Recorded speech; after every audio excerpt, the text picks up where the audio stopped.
I suppose it's a question that's on the lips of everybody at the moment with regard to what we saw unfolding yesterday, particularly in Soweto. What are your thoughts on residents resorting to violence and looting in response to allegations of expired and counterfeit products being sold at some shops? The hashtag is looting, hashtag Morning Live, and you can get hold of us at Morning Live SABC. Absolutely.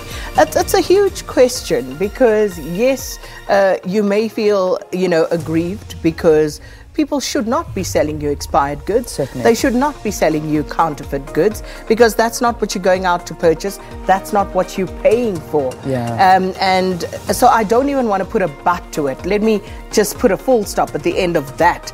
And then, after this has happened, though, is it prudent for people to go on a violent rampage? We've seen it far too many times happening. You're complaining because the stuff is expired and false, and then you go and you raid the shop and you take it all, and you eat it and drink it while you're doing it. But did you see that little kid there, Leanne? Yeah. So what are we doing as a society?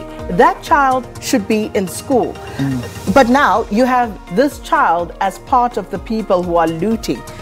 What are we doing? Yeah. What sort of children are we raising in this country, in our society? I know these are huge issues, and we'd love to hear from you on this conversation. It's not the first time, it's not the second time, it's not the third time this has happened. This has happened far too many times. But what's at the heart of it? What's at the root of it? And we do know, of course, xenophobia is one of them. But the violence, this violence that we see happening, and that is generation after generation. Let's talk about it.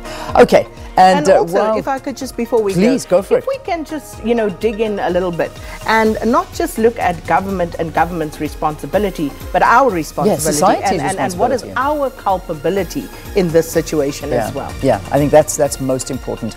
Okay, let's look at our big stories of the day, things to look out for. On the South African Diary, Tshwane Executive Mayor. Oh, this is going to be massive.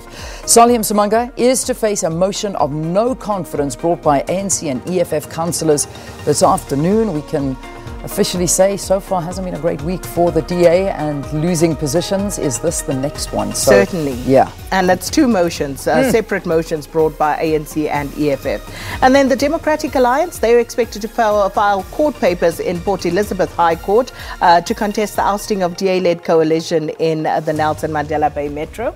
Yeah. And Deputy President David Mabuza is expected to answer questions in the National Assembly today.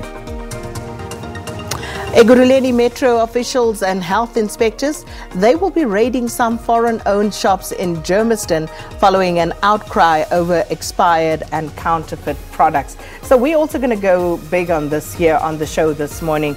You indicated we'll be speaking to Prudence Moilwa from the Consumer Commission, but we will also speak to the Mayor of Ekurhuleni, Mzwandile Masina, about this particular matter, because again, knee-jerk reaction perhaps from government's perspective, but be that as it may, why go on the rampage? All right, so let's look at trending topics. And one of the trending topics today, I saw it on Twitter, and I thought, no, man, this can't be possible. Can't actually be happening. And I'm sure you saw it as well. And one of our top ones is the University of Limpopo. A group of students decided to disrupt this lecture, get up, start protesting because the exam was too hard, and they refused to write it. So Kina, help me out here. I saw that, and then I saw something from some of the students where they are saying that was not the reason. Okay, what was the reason? It's possibly because they were writing the wrong paper. So I'm not sure what's going on there. Okay. We'll need to get some official word on it. I'm hoping your explanation is better than the fact that the paper was hard and they were refusing to write it because it was too hard. Because that was, they were saying that it was the wrong paper.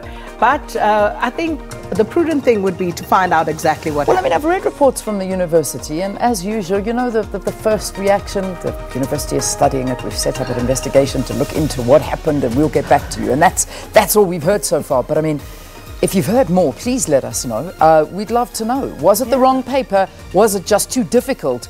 or what? What's the other reason? Not sure. But anyway, that was a big trending topic on Twitter yesterday.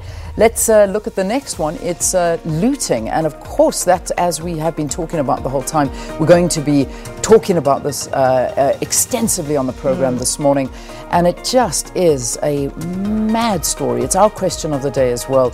Looting, foreign shop owners selling allegedly fake and expired goods, and then of course the community turning on them, looting, and this is just one photograph. It is theft, plain and simple. Yeah, it absolutely. Is theft. It is indeed. And then the final one, I'll leave to you, Cardozo, because I mean I was just reading about this and no one happy with his performance. What's going on? No, Chiefs were leading 2-0 here. Okay. I was just about to sleep. And then, Celtic pulled one back. And for Another that one, you're like, Cardozo, you could have done better. But then, the second goal was like, really, dude? But I think it's not just Cardozo for me. It is both of those fullbacks problem for me. Okay. Okay. All right. So that's the reason why he was trending yesterday. So it was a 2-2 draw between Chiefs and Celtic, and fans not... Watch him there. Okay. Oh, that's the goal. Okay. All right. Yeah. So this hurts. That hurts. It's not a good morning. Yeah. Not a between good morning. Cardozo and Gabuza, it's a tosser. Okay. Oh, this now. You see, now I was away the whole of yesterday. This Gabuza story. What did he do? And then he put out an apology for being not a. Oh no, I'm not going to repeat that. My producer put a word in my ear that I'm not going to repeat. He wasn't a very nice man. No, he wasn't. Okay, all right, we'll leave it at that. Let's get a traffic update. And I know, Rob, there is a massive accident that is currently being dealt with. 8 people have been killed. Is this a bus accident, Beaufort West? What's going on? Yeah, very good morning, Leanne. Good morning, everyone. Let's give you a look at what's happening out there. It's a bus that's overturned. It's a very serious collision. It's happened on the notoriously dangerous R61 route that links Beaufort West down to Aberdeen. So it links you from the Western Cape to the Eastern Cape. It's a very, very busy road. Now, just keep in mind that the EMS teams are still busy on the scene. They're still going through that bus. So 8 fatalities at this stage, but, that number could rise over the next hour or so. There are some stop-go controls in operation at that scene. So everyone moving Beaufort West to Aberdeen over the next few hours, you can expect some delays as well. But terrible news to wake to this morning. Other issues around the country. There's been a collision and a spillage in Joburg. It's on the N3 North at Van Buren. Traffic's already very heavily backed up coming through from Germiston and Alberton. So if you're around those areas and you want to get up through towards the airport, maybe think about alternative routes out through Boksburg, the R21 and Rondebolt Road. Do that to get into the airport and avoid the run through Galulis. It's heavy, and given the nature of this crash and the spillage, it will be for a little while. Hey, just staying in Joburg, there's a lot of talk about will they be there, won't they? Here's an update on the Outsurance pointsmen that have been, just guiding Joburg traffic for the longest time now.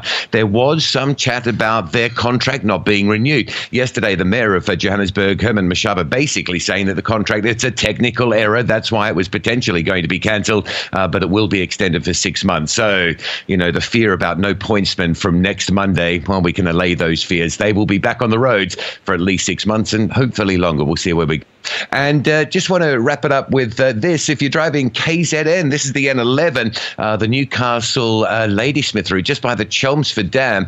There is a truck busy burning. I know the fire brigade have only just left in about the last 10 minutes to go there, so that's going to be a while. If you're N11 around that Chelmsford Dam, you can expect some delays this morning. That's the latest with the Morning Live traffic reports.